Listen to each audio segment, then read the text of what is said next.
Drink your coffee, read your sports, listen to the Dream Report. Let pour your boys. Monday morning, March 17th, 2026, and this is the Dream Report. I'm Marcus. And I'm Dana. This morning, we're looking at a heavy equipment market that seems to be splitting in two different directions, and we're digging into why the big iron is cooling off while the smaller gear is still heating up. Happy St. Patrick's Day, by the way, though if you're looking at the latest auction realizations for heavy-duty yellow iron, you might be seeing a bit more red than green on the balance sheet lately. Right. It's a complicated picture out there, and for those of us trying to pin down values in a shifting landscape, the data coming out of the major auction houses is telling a very specific story about where the money is moving. So here's the thing that caught my eye first. RB Global, the parent company for Ritchie Brothers, just released their 2025 numbers, and their commercial construction and transportation division saw gross transaction value dip about 2% to $5.7 billion. Now, 2% doesn't sound like a catastrophe, but when you look at the sheer volume they move, it's a clear signal that the frantic bidding wars we saw a few years ago have officially left the building. Exactly. And what's really interesting is that this isn't a uniform slide across the board, because while heavy-duty construction equipment values are definitely trending downward, medium-duty equipment is actually trending up. We're seeing this weird two-speed market where the massive excavators and dozers are sitting longer or selling for less, but the smaller, more versatile units, the stuff used for utility work or smaller residential projects, are still holding a premium. I'm seeing that in the Sandhills Global data, too, where they're calling out a lot of uncertainty in the used truck and farm equipment sectors specifically. If you're appraising a fleet of Class 8 trucks right now, you really have to be careful with your comps because the volatility is high.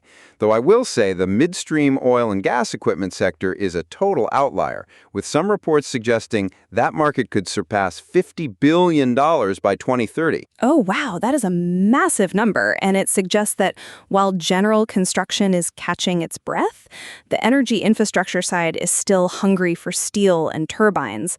It's a good reminder for appraisers that industrial equipment isn't a monolith. You can have a slump in road building gear while the power and energy assets are hitting record highs. Well, speaking of road building and big iron, we should talk about what's coming out of Conexpo 2026, because Caterpillar just unveiled the D8XE electric drive dozer.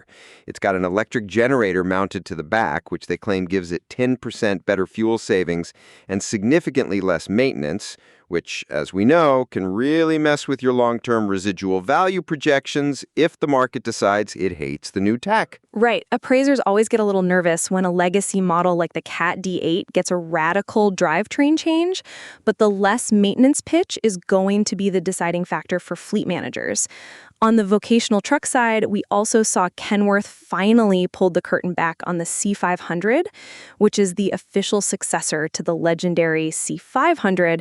So if you've been using C500s as your primary comps for severe service trucks, you're going to need to start accounting for that new model's impact on the secondary market. And look, we can't ignore the elephant in the room, which is the 2025 tariff impact report that just hit for the major OEMs.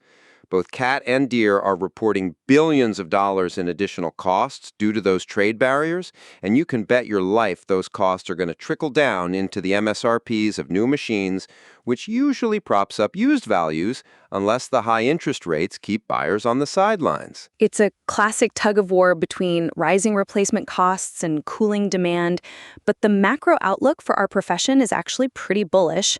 A new industry report estimates the global appraisal market will hit a $35 billion valuation by 2035, with a steady 3.2% growth rate. So clearly, the world still needs people who know what things are actually worth in a chaotic environment. Well, whether the market is up or down, the one thing that never changes is that someone has to write the report. And we'll be here next week to help you make sense of the data. Happy appraising!